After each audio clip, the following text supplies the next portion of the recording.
Hey there, everyone. It's Andy Baker here, and I'm back with another episode of the Creative AI Podcast. And this week, I'm talking with John Brennan, another member of the AI Vanguard teaching at USC, who discusses his journey in interactive media and motion capture and examines, often profoundly, the evolution of technology in the creative process. He emphasizes the importance of collaboration and the role of AI in enhancing creativity, while also addressing the challenges artists face when using AI tools. The discussion also hits on the balance between individual creativity and collaboration, the impact of AI on artistic expression, and the harrowing, yes, harrowing, experience of training AI models to reflect personal artistic styles. Over this hour, we discuss so many fascinating topics I can't even list them all in a quick intro. The intricacies of machine learning and AI in the context of art and creativity, exploring the technical aspects of diffusion models, the ethical implications of AI-generated art, and the evolving relationship between artists and technology. The balance between utilizing AI as a creative tool and maintaining artistic control, the future of AI in the creative process. We even go on at length about Aristotle. One note, the audio is really rough at the outset, but then gets better. But it's never 100%, but I had to release this episode because we go to such interesting places. Please bear with it and trust me, the concepts and conversations are worth it.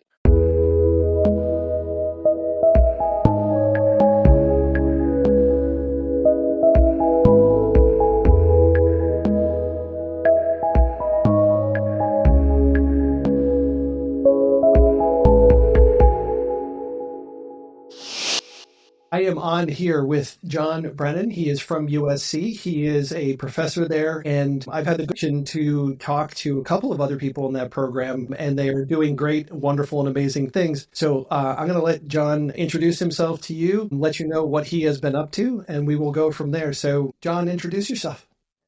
Hi, Andy. So my name's John Brennan.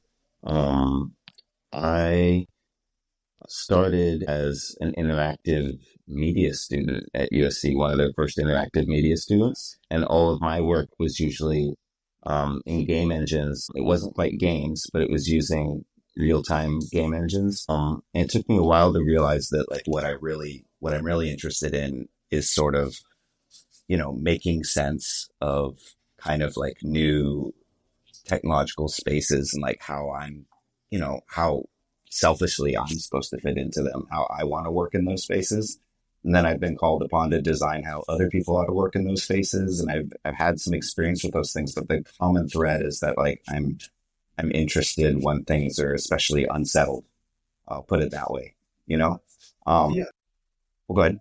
Oh, yeah, no, I was just going to say, like, I know from, what you've done at USC, working with motion capture, and just anyone who's playing around with technology has encountered AI and AI tools. You're at the cutting edge of it because any project you work on, it's like, how can we do this better? How can we do, what is new, what is interesting, what's going to help us? And so I'm curious to know for you, when you're exploring these spaces, you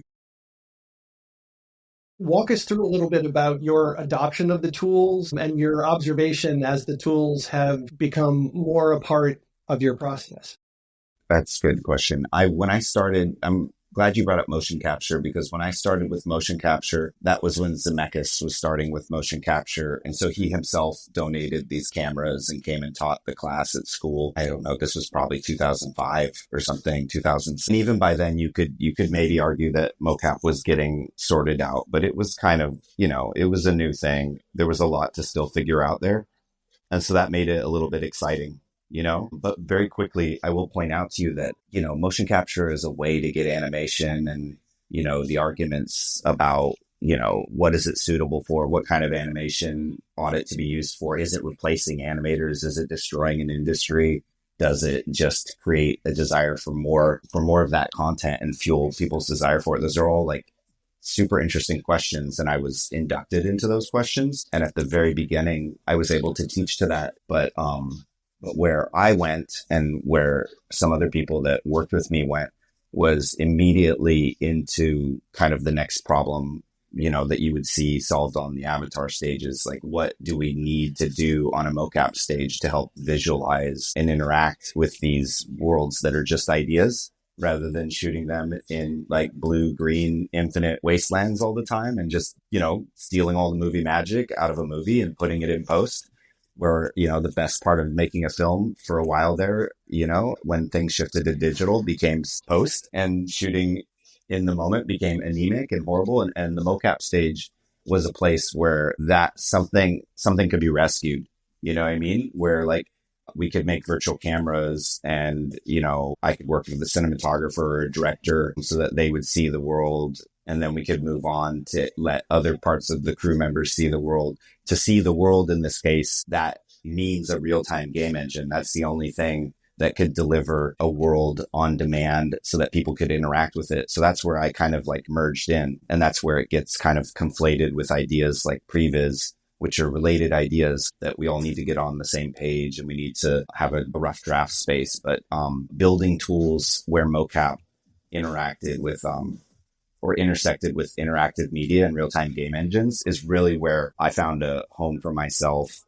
And, that leads through, immersive stuff like VR goggles and everything. And if we chase that through to where that lands, post Mandalorian and in the world where we have these LED walls, well, it's starting to look a lot more settled and a lot less like a frontier to me.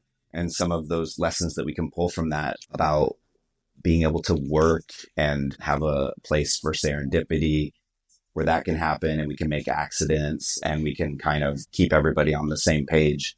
Those are all things that came out of that experience. They're kind of ways to use the technology. And so if we're trying to focus ourselves like into AI, you should know that oriented me just at the outset from how is this technology going to be, iterative exploration or serendipity and all those things kind of built into it. So I immediately was interested in that. And also I have to maybe level with you is even as a matter of survival in my world where I, at least in that professional world outside of teaching, where I was being asked to build, game engines and eventually, use Unity and then use Unreal and then build Unreal up to speed, like all those things that we were doing professionally that gave people the ability to try out ideas and kind of, and work through and come to what their vision was.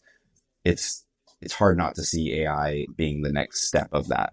It's hard not to see AI being the next step of that process for creative iteration, but also in the virtual production process, something that isn't often spoken about is that we would build our entire assemblies out of this game engine footage. So be it Avatar and Gazebo or any of our Lion King movies in Unreal or Unity before that, we would start to end up with these entire cuts of the entire movie that existed in this rough kind of virtual production game engine footage, which can start to sound a lot like previs, except it was done by the actual creatives involved with it instead of delegating it to people, which is a really important part of that, I think. But we started turning over these documents to post. I call them documents. They're edits, they're contracts in a way, with the expectation that like, oh, we've fought for all these creative decisions and now you have to execute that in post, So even, and it just got more and more complicated to where on the most recent Mufasa movie we got to the point where, we're even doing the effects in the game engine. Even our simulations are coming from Houdini into the game engine. So that's already being decided at that virtual production tip of the spear and being handed off to post. And that used to be something that an artist in post could expect to be able to author. But now we're even authoring that in this small little virtual production team and passing that off and kind of saying execute. So I have to really be honest that being around these edits and seeing them turned over to Weta or ILM or MPC, God rest its soul, really kind of, it wasn't a big leap to say that if we could still even have our creative control over that product, and that's an intermediate product, why wouldn't we hand it over to an AI process to finish it? That also is not a threatening leap to make, That's a lot. I just said a lot there, but we can play or break it down. There's so much great stuff in there. I don't even know where to begin. When you talk about things feeling a little settled, artists, when things feel settled, they then look for the next place where it's not settled, where you can start to play again. Like you said, finding those places for iteration and serendipity. And I know I have some friends who work in the AAA game space, and they're saying that, the amount of AI that's being incorporated and the ability to sort of iterate on the fly and bring in production concerns and narrative concerns and be able to literally, with the power of the tools that they're using, things are changing from the beginning of the day to the end of the day, that there's just iteration upon iteration upon iteration based on what they're doing in the moment. And it's interesting that you say that that's happening on the film front, where it's like in these game engines, they're so powerful now that it is the home for playing around with all of this. Yeah. And it's a home. It kind of, holds everything. I mean, they're stealing ground from Maya and all these things as well as they're doing that. But one of the benefits of taking all that territory is that like everybody's on the same page, playing around and kind of experimenting. Yeah, for sure. I'm going to ask you what seems like perhaps a strange question, but it's something that I thought of when you were explaining all of that serendipity. It is a word that intrigues me always. This idea of happy accidents. I heard that phrase a lot when I was taking film classes as an undergrad. And that creation can come from this. Unexpected ideas, new directions. And I'm just wondering, the duality of these tools, they are so incredibly powerful. They make things possible. But with that, the power of the individual being able to have fewer people involved in the process, perhaps, if you sort of project forward. And certainly you can see AI films where people are making them with, it's not even a skeleton crew anymore. It is, individuals or a few people. Do we lose something in the access to serendipity when there are fewer minds, bodies, and hands involved in the process? I feel like maybe my answer would even be different if I haven't recently watched that Peter Jackson documentary on the Beatles, that Get Back documentary. Have you seen that? I have.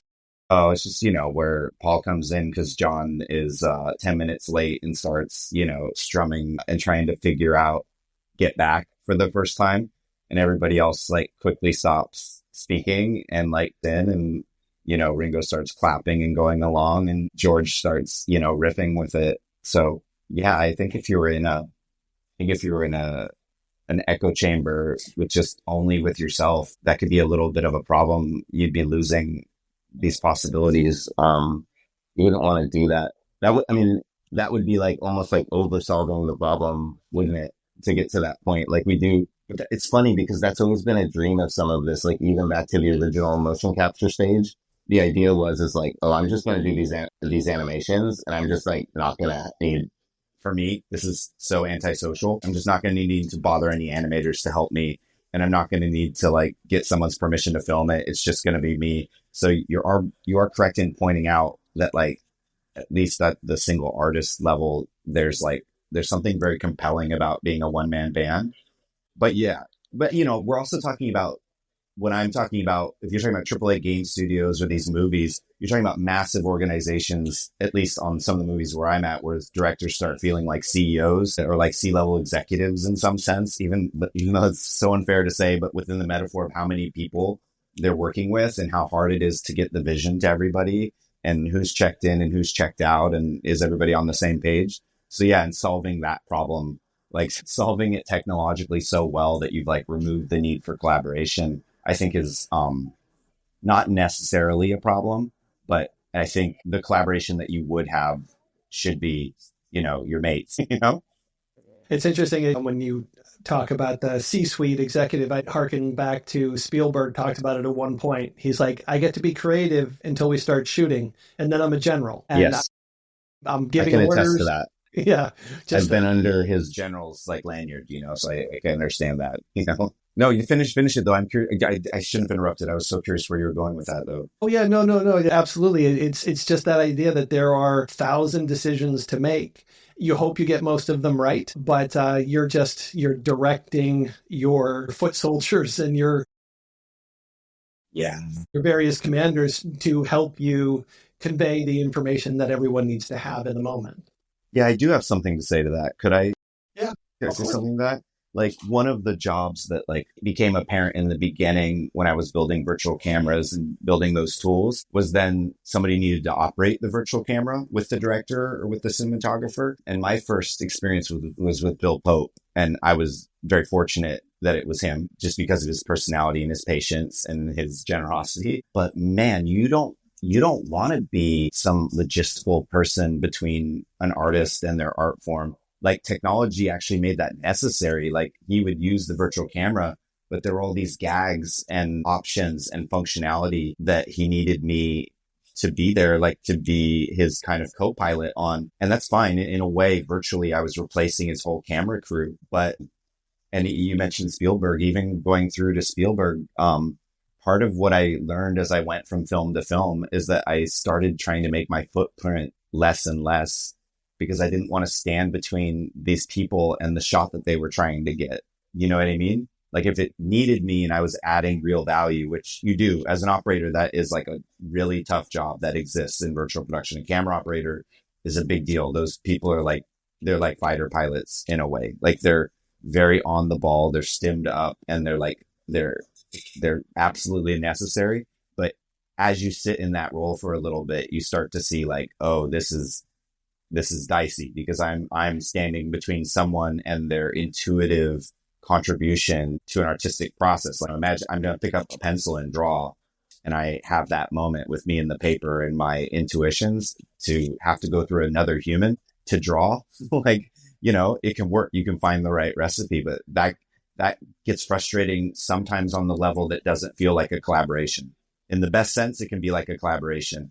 In the worst sense, you're in the way. Yeah, when you sign up to be a part of a creative process, you want to be helping that, not being an imposition or impeding that process. So you have talked about helping other people with their work. Tell us about what you're doing.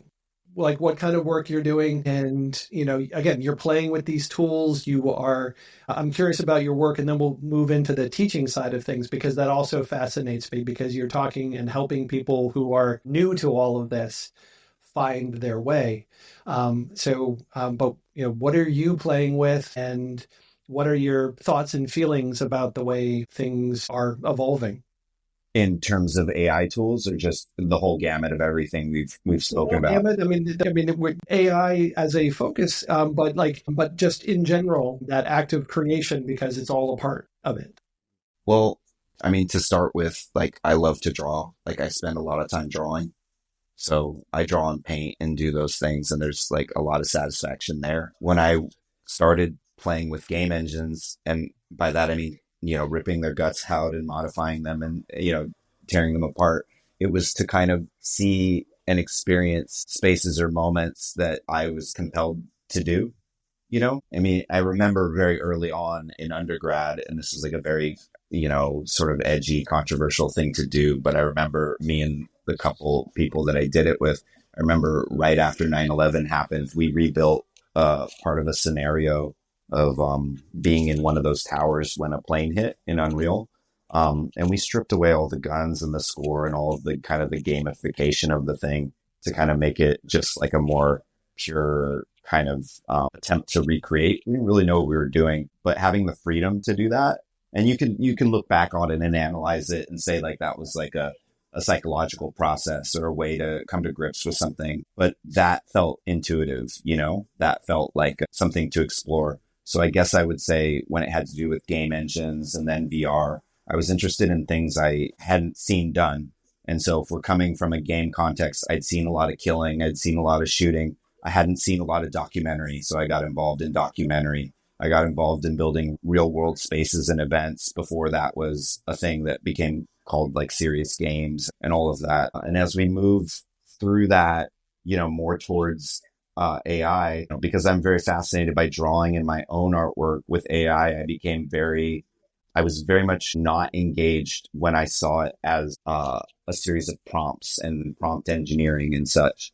But the moment I kind of grokked that there were these ideas of control nets and these kind of ways of training the AI to accept images or something that an artist might want to input rather than a piece of text or that I could train my own AI models, which is what like a LoRa model is, or even fine tune something myself. Like once I discovered that, that's where my work was how to modify these things to draw kind of what I wanted to draw, to assume styles, and it's really hard, by the way, to train them on your own artwork. That is a whole harrowing experience that we can talk about later. But to sum this this little idea up, I will say that after doing all that and after coming to appreciate what like a latent diffusion model, like Stable Diffusion that underlies all of these image generation kind of, Midjourney and all these things, once I had those experiences with it, I better came to appreciate what they actually are. And then I was able to come back and appreciate prompting, but also to want to approach it in a way that's more sophisticated and to want to teach it in a very specific way. Maybe that brings up many questions, I'm sure, but that's where I'm at right now. And my current work is training LoRa models for Flux and for Stable Diffusion and for these things, Yeah. We can get into which ones I'm training, but go ahead. Yeah. Yeah, no, I would love, when you use the word harrowing, I immediately zone in on that. So the harrowing process of training up LoRa. Oh, man, do you want me to just jump into that? Can I just respond to harrowing before you answer a question? Here's the thing. Like once you realize that with a LoRa model, for example, that's, his name's clone of Simo. I think it's Simo Ryu. He's like a South Korean younger guy that kind of made that white paper that made that capability. Once you realize that you are doing some kind of, you're turning this very large, inaccessible, expensive, diffusion model into your own thing. Like you are turning it into a Manchurian candidate in a sense, you're brainwashing it. And once you realize that, like, what that technology lets you do is say, take 10 or 50 or under 100 images and carefully curate them yourself, like carefully describe them as you think that they should be described with the words that should describe them, or even a magic word that you invent out of nowhere. And that you're taking full responsibility for that folder of images and for their descriptions. And then for taking this model off road, you start to become really sensitive when it's your own work. If I take your work, I'm like, this is Andy's style and I'm just going to train Andy's style. But the moment that's me, you start getting panicked about like, man, am I feeding it these drawings where I'm showing that I can't draw hands very well? And then the moment I use this model, like it just can't draw hands. So maybe I should go in and fix up these hands. Or do I really, or do I intend for my model to have like this, like really amateurish way of approaching eyeballs or something? It's harrowing because it activates, I think it's the same self-doubt and insecurity that anybody has and that all artists have, especially when you're approaching a test or an evaluation. But to then create an automated process that is going to replicate this is like, it just adds this level of pressure. I can train other people's stuff way easier than I can train my stuff. That was a better way of saying it. That's fascinating in that, because another member of your department, Dr. D, was talking about LoRa, and what I've read about it, I never really thought about that downside of it, because it seems so, it opens up so many possibilities where it's like, okay, I can train it on my style and then I can make more things in my style and I can take it to new places. The fact that it's going to, like, this is what you think my work is?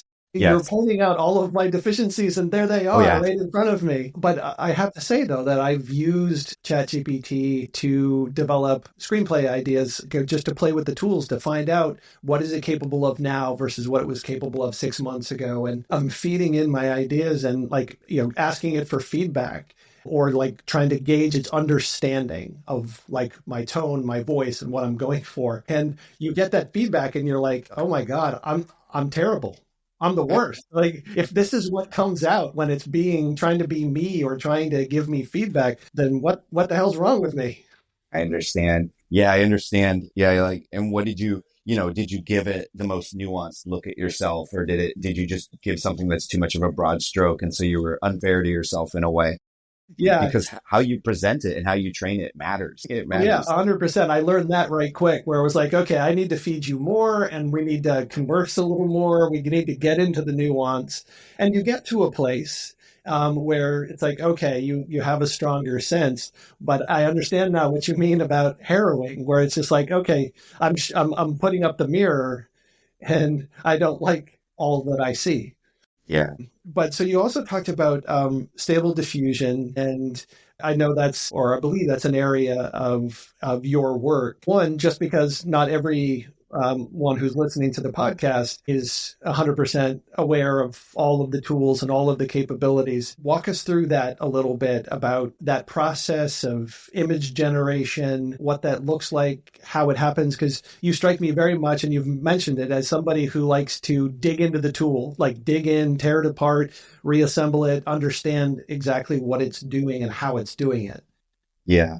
I will give the only caveat that like I frustrate my friends who are machine learning experts. I don't frustrate them. They're very kind with me, but like they're very patient, we'll say. So I have a very interested and technical artist's engagement and sense of play and desire to figure out how these things work.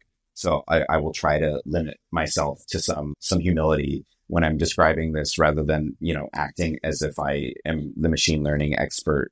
It would become readily apparent. I don't want to present myself as such. You know what I mean? But a stable diffusion is a latent diffusion model, which, if you, where do we start? I like to think of stable diffusion also as the thing that everybody else is putting fences around and turning into products. So if you see, and this may be a little bit unfair, but if you see things like Midjourney and or Flux and all these things, like to differing degrees, some are making their own models. In Midjourney, some of these things, like you get the sense that they're using stable diffusion to generate the images that then they can also train with. I should take a step back. I'll take a step back. Stable diffusion, to create a diffusion model that operates in the way that that thing does, have to have created the basis for these lawsuits that are coming. You have to have stolen, because you can't achieve or grab that many images to train that many associations at the level that they're training to create a model of that size and complexity to where it functions the way that it does you can't do that with permission. So if we step back for a second, we realize that stable diffusion just scraped everything. Stability AI, they're not the only ones that did it. And we're going to see these court cases and everything where people are going to then use words like synthetic data, which just means that like somebody else created the model and then we use the images generated by that model and we use that to train our model rather than scraping out from the available data out there. But they're all problematic for that reason, but they're also interesting for that reason too, because they have stepped on everybody's styles. They have kind of yanked from everywhere, but the scale at which they've done it, I understand that there's some sort of, move quick, move fast, break things mentality of where they want to be the ones to succeed and get sued in the first place. So like, we'll sort it out later. But also I can see a sort of naivete to it. Like, even though I don't think it's right that you can summon up even references to people's styles in these models via their names and use their trade dress, and it was obviously trained on them. If you actually really get down to it, it's kind of unsatisfying, because the sheer scope of the model and the amount of work that it's taken, it's not specific enough to even steal very well. It's just, I think, frustrating that the names even function, or that you would use a specific artist name in Midjourney rather than having to know how to, turn that into art speak about what the aspects of their work are that attracted you to it in the first place. And you see that in models like Flux, where you just can't really prompt the people's names that much. You do have to, they've learned their lessons from stable diffusion, and they built a model where they kind of prevent that from being a function of it. And I'm acutely aware right now is that I kind of took us off road into like this legality and this world that you didn't quite ask about. I don't know why I went there. I just think the scope of these models is something of a miracle. Like a diffusion model, as we interact with it right now, is miraculous. And when I first came to it naively, I thought it was like, oh, this is a machine drawing and a machine rendering. And that's true. It is. So like if there was a Paul Bunyan moment or a John Henry moment, then that already passed, like it draws more consistently better than us, but that's not actually what it is. There's no there's no competition with artists in that sense. What it actually is a series, is such a deep network of associations, of associating images with concepts, in this case, texts, in this case, prompts. That is utterly fascinating to me. The idea that that you can combine and permute and play and mix all of these things. So when someone goes to Stable Diffusion or Midjourney or whatever, what have you, I use them interchangeably. If you want me to be more clear, I will be later. And they just ask for a cat on a tree near a double helix. Maybe they get interesting. These are all kind of subjects to me. And that's interesting. I would want to protect somebody's right to do that with these tools and to come up with, to just be jamming, they're just at the beginning stages of jamming. But that's not actually what's interesting, because you're letting the model kind of choose the aesthetic and the form and the look of something. And you can tell when people are more prompt engineering and they're more sophisticated about prompting, that they're being very intentional about the medium or the reference of the media or the mode of reproduction or the specific style or the artist's name. It's all fair game. I'm okay with it for the purpose of this conversation. Something very interesting happens there, and not in terms of stealing a specific person's style, but stealing like an artist and appropriating and creating a mixture that there's nothing like that. That's the sense in which a diffusion model is a miracle. The ability to fuse concepts and rearrange them and to mix them and to do it so quickly. And the way that these things kind of draw progressively from noise is the way that it enables that and makes that so fast and frankly work. I don't know. I was infatuated by that the moment I grokked it. Once I saw that we weren't just generating images, but that an entire lexicon of meaning and verbiage and ideas can be combined in ways, that's what got me, I think. It's interesting. Two things. One, I was talking to a professor at the University of Texas at Austin, and she was talking about being big on remix culture and about how that this is that kind of writ large where it's just pulling in all of these elements from all over the place. But as you were talking there, I was also being thrown back to my grad school days and talking about various philosophical schools. And I don't know if it was Aristotelian or... I'm down. Bring it on. Yeah. Yeah.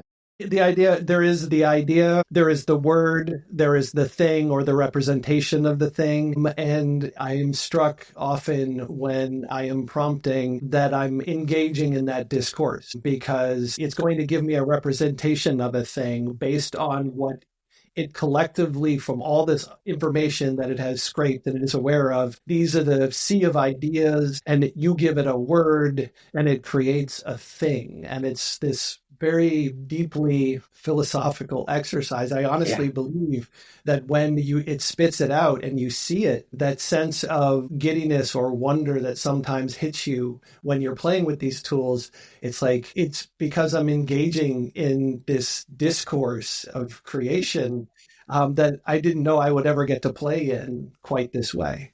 Yeah, absolutely. It's like a meaning or a symbolic sandbox in a way. The way that you can play with that, the way that I can say I'd love to see this kind of machine, but with the aesthetic of this animal, or to mix concepts and to have that feedback loop, that is so inherently kind of creative and, fun and interesting when you're thinking about making those combinations, especially when you get intentional about it and you're chasing something. Now, I will say that when you really start chasing something, you start seeking control, which is another thing that you and I can talk about, because that is where my work veered. Once I veered into ideas of LoRa's and control nets and things that we talked before, it was with, this impatience with, I really just want to change this one thing, or in painting, or all these ideas. But we don't even need to go there yet. I'm with you. The idea of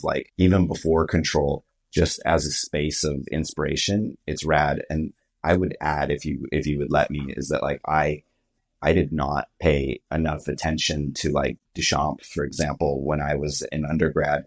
And since I've had my moment with these tools, Like it's just like a weird flare that went up in my head, like Marcel Duchamp, man, like somebody who was bigger than Dada, who was like more Dada than the movement, who persisted past the movement, and somebody who thought of art making as like a mental act, and that and he, in his way, he would criticize things that he saw as being too retinal, even though he would make physical things, and he would make beautiful things, and he would make silly, charming things for magazine covers sometimes.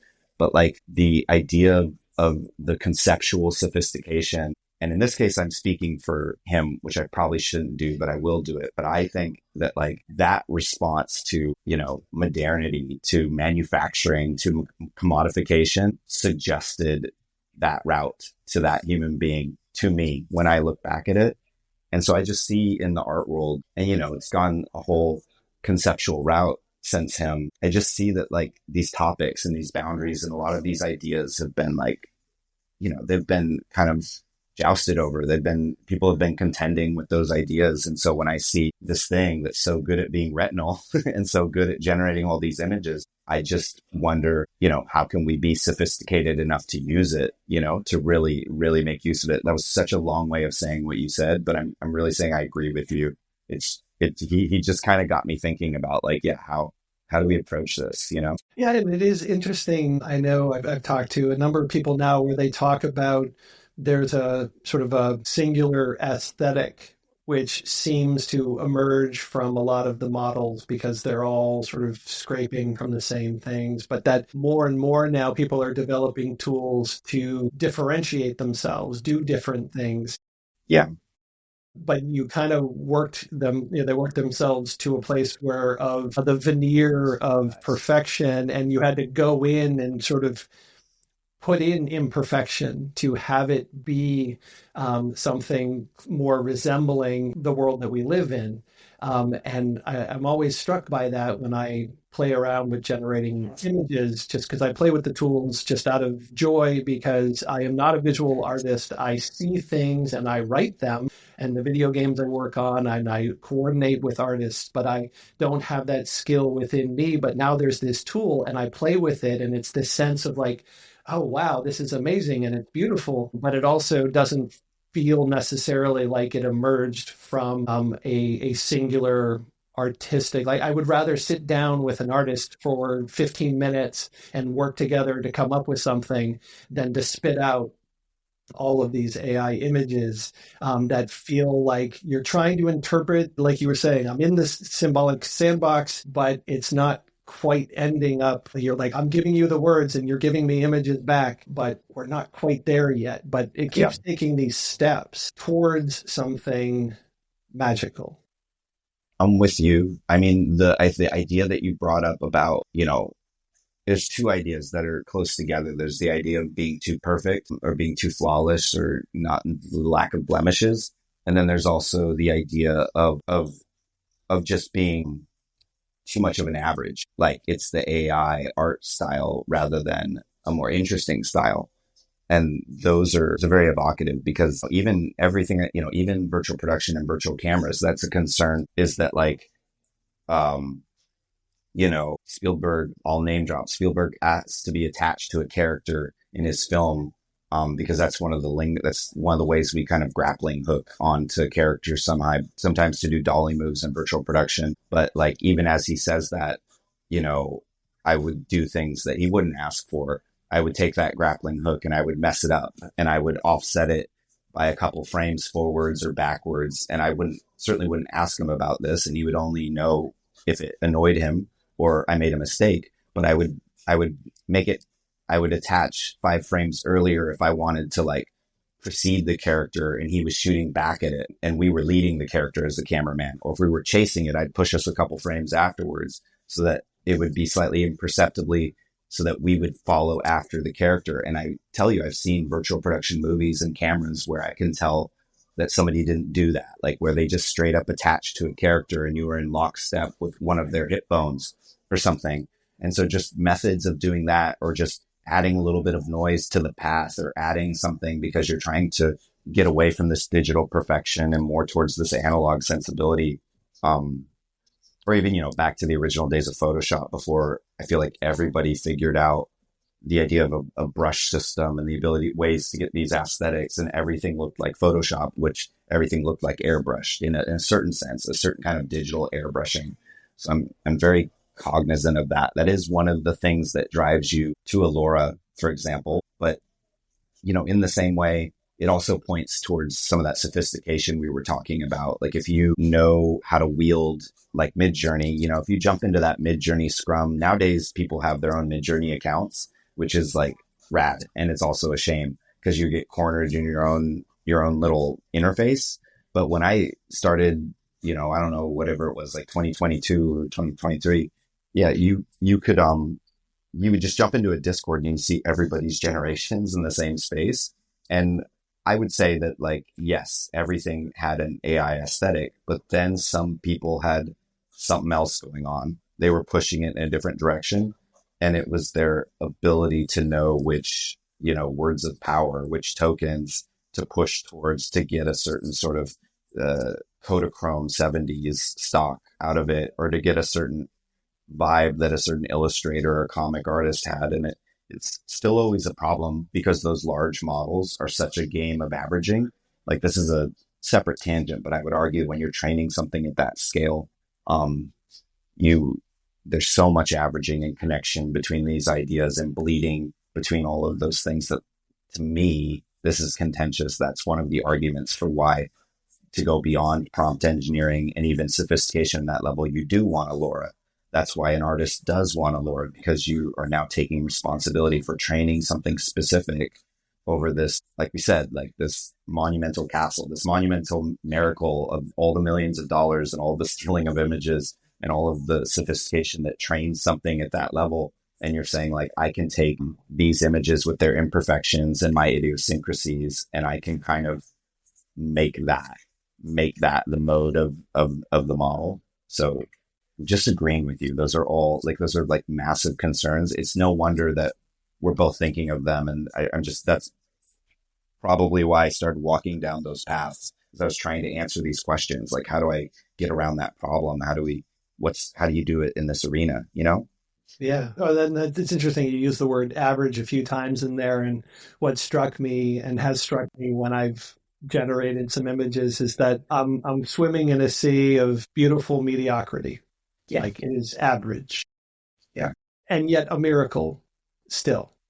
Yeah. So as we can I ask one thing? Can I bring up course. just one thing? This is a contentious point, but when you say that, I could make the point succinctly, is that I, in a weird way, like so many people would disagree with this, but I believe that it is the larger model, the foundational model's job to make this semantic space as rich as possible, to know what a toe versus a foot versus a knee versus a cat versus a human and a goat and, whatever, a tentacle, everything. And I do like that Allura is something that is then crafted over the top of that makes use of those semantics, and also in some ways kind of destroys them a little bit because it's such an overbearing technology. But it's interesting to me for that reason.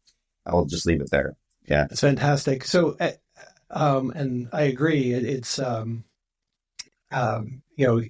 this, that work had to be done for something like Laura to do what it does, and a necessary step, despite the fact you get into all of the legalities and all of that. But all that said, where I like to leave these podcasts at the end, and this has been such a fascinating conversation. I did not expect to be diving into philosophy, but thank you for indulging my habit to go down that path. But I'm curious, you are using all of these tools, and not just using them, but you're thinking about them deeply, what they do and what they mean, more so maybe than a lot of the people that I've talked to already. I'm fascinated to know where you think things are going from here when it comes to the use of AI and tools and the creative process in this world where all of this potential is out there. What do we do with it, and where do we go with it? Gosh, I know that with like the ideas for the business that I started with my friend, or in my friends, or in the ideas and former students or the ideas of teaching, I know that I'm anteing in like my own vision for it. You know what I mean? Which may be somewhat more optimistic than might turn out, because the whole thing is like to say that we take venture capital and we take money and we just use the entire society as a petri dish and we just do this thing and we like figure it out later like that. Anybody who thinks that's unfair or slightly, jolting, I can only agree with that because that's what we've done. We're making sense of it afterwards. But I do think that part of making sense with that is fitting it into like where in the artistic process do we use what aspects of it? It's an intricate answer. So I think the whole point, and maybe you want to hear my intricate answer, but I think the whole point is to have an intricate answer to say that like for at a certain stage of the creative process, like what would I want to teach a young person at a certain point of the creative process? I think it's just fine to use this like image combined with meaning making machine to help discover where you're going. But then I would say that once you land on something and once you like something, then there's a process of narrowing that down and exploring that is a different level of sophistication. And then once you've gone as far as you can go there, then you're saying, well, am I just going to repaint over this or paint over the top of this, or am I going to take it out, or take it into a traditional form and work over the top of it there? Or are there a different way of using the tool to possibly finish something? As I say that, I will say that I'm not so interested in the idea of myself taking sentences and turning that into a short film, for example. Like that's not a desirable flow for me. It's not that I'm against making shots, but it's not making shots with words, but that's not where I want to be. Where I want to be is I want to have, as an artist, any artist, you want to have the right amount of control. You wouldn't be an artist if you didn't have your intuition and your desire for the images. So I guess we have to be clear about where we're shaking hands and gaining this like new collaborator, and like when it's time for us to assert rather than yield ground to like, oh, that's good enough. And I think for commercial interests or for short commercials or TikTok videos or turning even you and me talking here into like a viral clip, like people will lean more and more on AI to just do that entirely because it's a different need, or it's a market based. It's just like a quick, I just want it to be done. I just want quote unquote content. But when we're making things, people who make things have, and rightly so, a just so attitude because of what it means to make something. So in the example of making the short film thing, and I'm not against the short film made with prompts, but for me and for the people I know, I want to find a way to shoot something on my own because that's how I say what a camera is. I don't write a paragraph on just the kind of push in. I want the timing, the nuance, when it starts, when it slows, all of those things. I want to dictate that with intuition, with feel. And then I'm okay to handle over, transforming those characters or how it looks or how it gets rendered. And I think that changes for everybody, but I think of where they want to kind of fight those battles. But I think that discussion of like where you're in charge versus where you have this collaborator that feels to be tugging in a different direction or averaging you out into some space is absolutely the way forward. And so, to the extent that we were able to go in depth today, which is we're kind of skimming the surface, all of the different technologies, be they in inferencing, which just means generating the images and things I can do while I'm inferencing to control the composition of the image in addition or instead of just words, or if it means I roll up my sleeves and I start dealing with truly the hassle of training Allura myself and learning how to do that right. It's all in a quest to kind of say like, where and when am I able to where am I getting that control? You know what I mean? Absolutely. Was that kind of very rambling about it? Sorry. No, because I 100%, it took me to a place of like when I work in a writer's room and you work off of the flow and the feel, you can sense when you're getting to a story and you can sense that, that collaboration. And Like you want to have control over your ideas and get to the place that you want to get to, and you're open to that collaboration. But it's about, when do I have control, and what am I comfortable relinquishing in this creative process? Because like you said, it's like, it's not enough to just type out some words in a prompt and get something back and I am done. It's, I have to see myself in it, and I like, as an artist, you know, and you feel what this needs to be. Even if you can't fully articulate it yet, you can feel the path, and you need to chase that down. And you don't want to cede too much of that control, because then you might not end up where you were supposed to go. Yeah. It's such a big question, isn't it? Like the way that you said it just makes me think of ChatGPT and even simplifying it, not that it's simple, but back to writing. It's like, in what case am I seeking? In what case am I just seeking and I'm really open to everything? At what point am I just looking, to bounce something back and forth? At what point am I really trying to teach this thing about a point of view, about a perspective, because I'm using it to train a certain character's voice or something like that. And I'm like, or am I just using it because I intuitively write my drafts really fast, and I move and I edit them later. And when I go back later, I realized, like, after the first third of writing my book, I was in the wrong tense. I shifted it in the second third, and I want to use that to go ahead and, edit and play with it. I think it demands sophistication of us. If we're not to get run over, if we're supposed to be sophisticated about where we are in our artistic process and what aspect of these tools is advantageous to us, advantageous, I think, or helpful, and not to all of the businesses that we're involved with because of, efficiency and money concerns. There will be pressures to force it. We will be forcing it. We will be using it as a form of outsourcing. We will be driving costs down, but as an artist, that's not the discussion. That's not our primary discussion. Well, thank you so very much for taking time today. We could talk for hours. Your students are fortunate to have you. It would be fascinating to hear you in the classroom. But I would love to revisit this at some point down the line and dig even deeper, because this was endlessly fascinating. Yeah, no sweat. Thanks for listening to the Creative AI Podcast. If you enjoyed today's episode, please rate and review us on Apple Podcasts, Spotify, or visit creativeaipod.com.